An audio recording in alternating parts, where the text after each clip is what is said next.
My Lord, I mean, First Take hasn't even started yet, and already we got about half the show set in motion. Joel Embiid gets a big max extension. We'll talk about that. And Tim Tebow cut by the Jacksonville Jaguars. No pleasure in saying that, but there's a lot to discuss. First Take's in the house. The whole crew is here.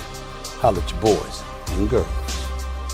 A lot of people have kind of forgotten who I am.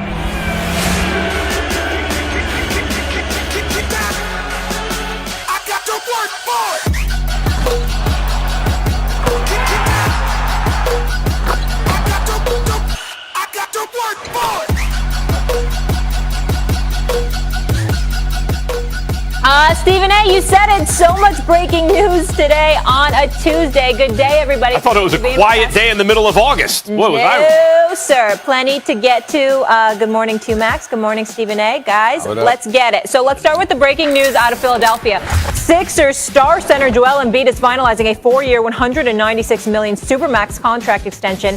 That, according to Ramona Shelburne, the extension keeps Embiid under contract with the Sixers through the 26-27 season for a total of $261 million. Embiid, who represented himself in the negotiations, became eligible for a Supermax extension this summer after finishing second in MVP voting and second-team All-NBA with averages of more than 28 points, 10 rebounds in 51 regular season games. This is a fully guaranteed deal, and he'll have a player option on the final year of the deal. So Stephen A., clearly no concerns about his health. Tell me this, how big of a deal is this for the Sixers? Well, Molly, the first thing I would tell you is that that's not true. There are some concerns about his health. It's just that it can't matter to the Philadelphia 76ers. He's such a superstar caliber player.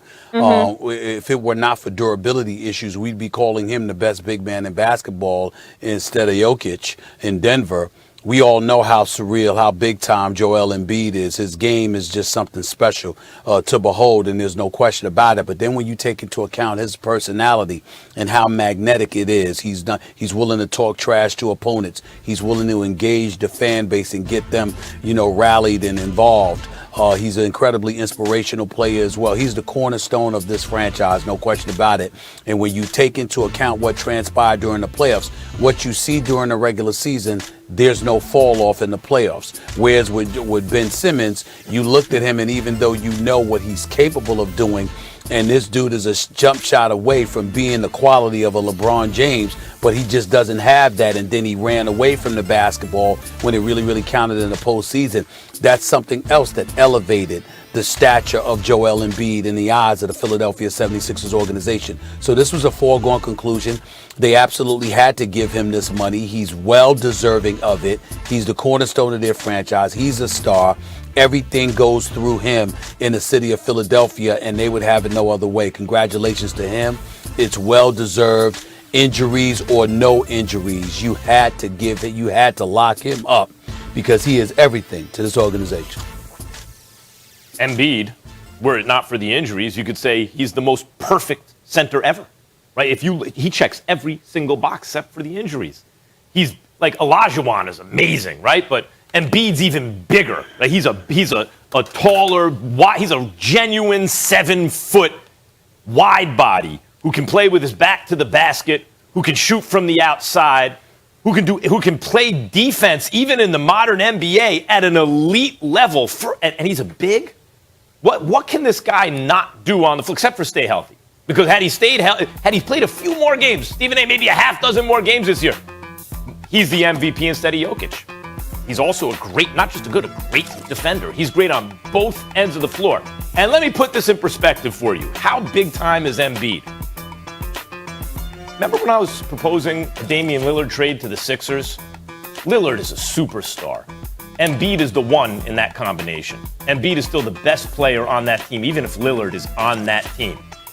Now, I know the stat I'm about to give you, and Hembo tweeted it out earlier today. I saw this a couple days ago in Sixers Twitter.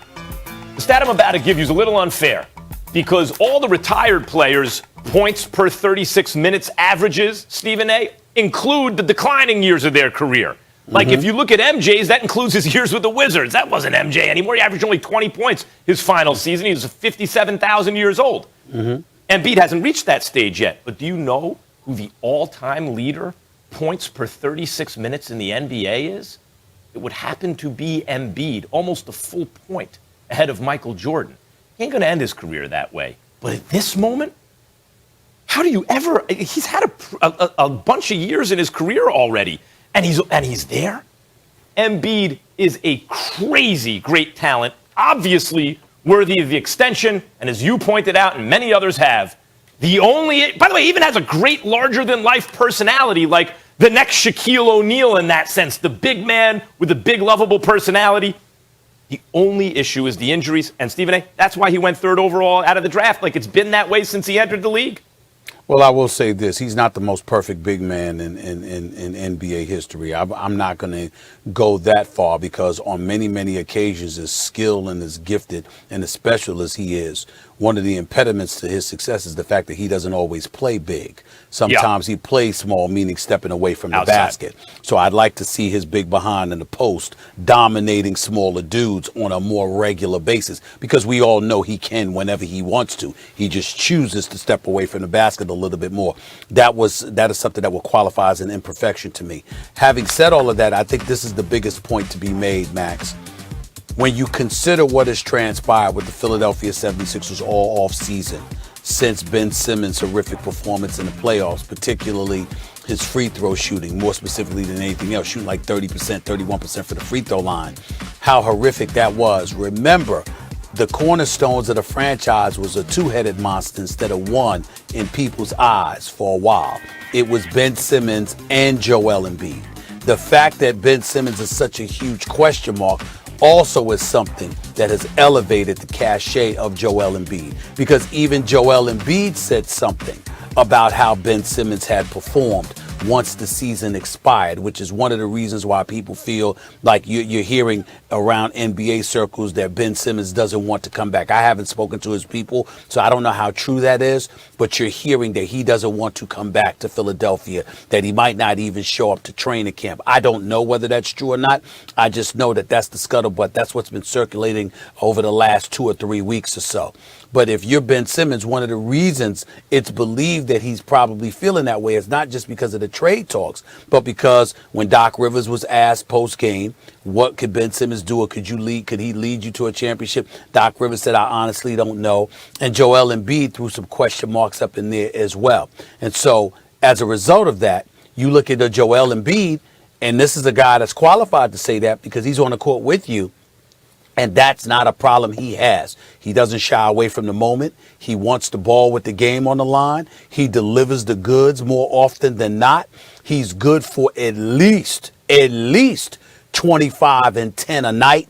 This brother is that special, and he's got a magnetic personality to go along with it, which makes him incredibly, incredibly marketable in one of the top 5 markets in the United States of America.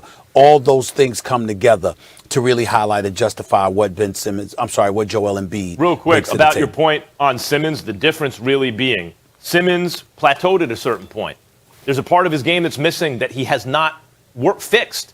Embiid has gotten better and better and better. That does not happen by accident. That only happens by putting in the work. He's popular.